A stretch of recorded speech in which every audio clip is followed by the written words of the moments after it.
ó yá ẹjẹ́ àrídọ̀fìàn nílé aláàjà Sherifa Ọlábísí Jọláyẹmí alias Ọlá Mẹ́kà màmá Ọlá Ọ̀ríjínà aya Ọládélé Jọláyẹmí ìyẹn bàbá onírin lórílẹ̀.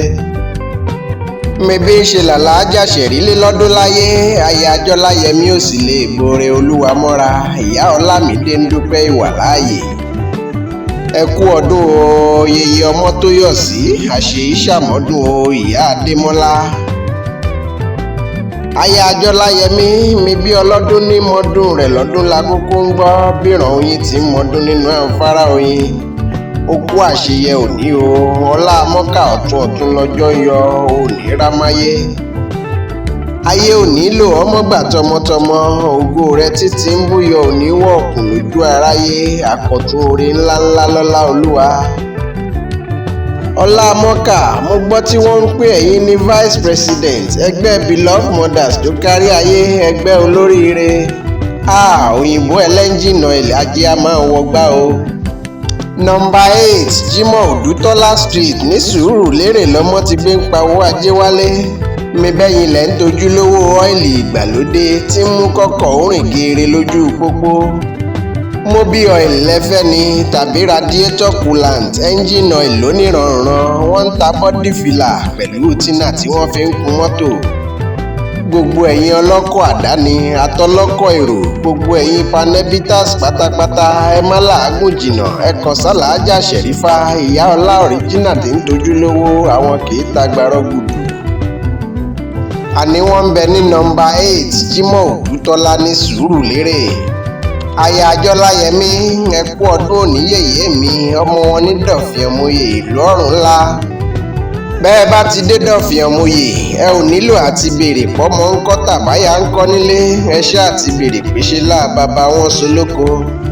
ilẹ̀ ọmọ ìlú ọ̀run ńlá níbi ojú ti gbé ń búni tó jẹnu lọ ibi kìkìrísẹ̀ ti gbé ń sọ̀rọ̀ àtàtà.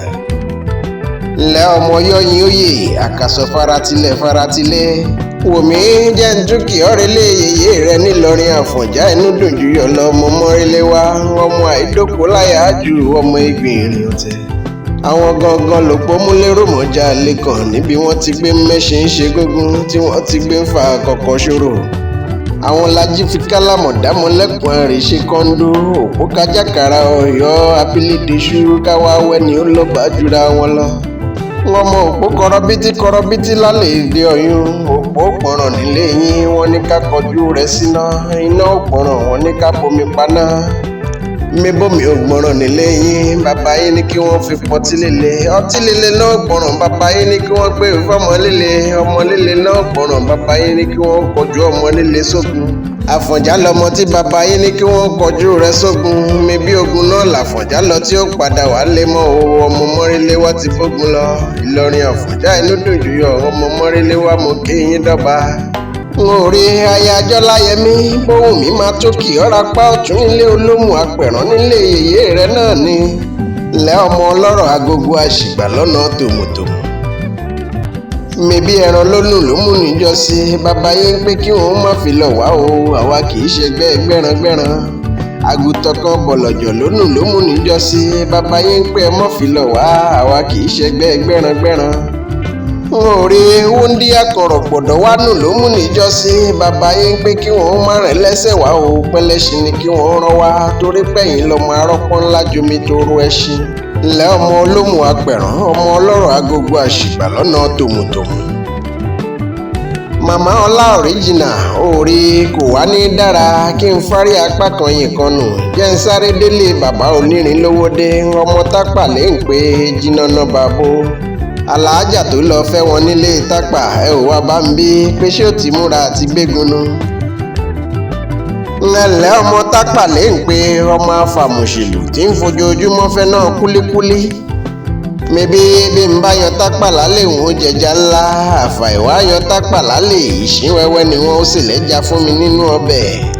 ńlẹ̀ ọmọ Tápà lè ń pẹ́ mo kí yín ọmọ Tápà mo lo gbòdó kí n tó ṣọya ọmọ mo ló bá mo jákè odò.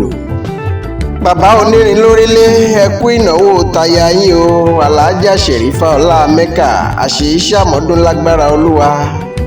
torí pé aṣọdúnmọ́dún ní ṣàwọ̀ aṣọdúnmọ́dún, aṣòròmorò ní ṣàwọ̀ aṣòròmorò. Ọdún ó máa dùn fún yín lọ́jọ́ ayé gbogbo. Aláàjà Ṣẹ̀rí òní tọ́náwó sàárè ọmọ láyé ń bí, ẹni ẹlẹ́ni òní gbàṣe rẹ̀ ṣe, ọmọ òní kú mọ́ ọ lójú o. Ẹ kú ọdún, ẹ kú ìyèdún yèyé mi, àṣèyí ṣàmọ́dún nínú owó nínú ọlá ńlá lágbára Olúwa. Gúnugún rẹ̀ wá ní kú ní rèwerèwe, òní fàìsàn lògbà. Mo rí ọlọ́dún yìí yèyé mi, kí n tún rí ọbọ̀dẹ̀mí. Olórí ẹgbẹ́ yín, ìyẹn pírẹsidẹ́ǹtì ẹgbẹ́ Beloved Mothers Club ló ní kí n wá kí ọ kú ayẹyẹ orí kádùn o. Dókítà Olúṣọlá Ìmísí ohun lèmi ń jẹ́, èmi lọ̀mọ̀wé akéwì ìgbàlódé tí ń gbé lórí ayélujára.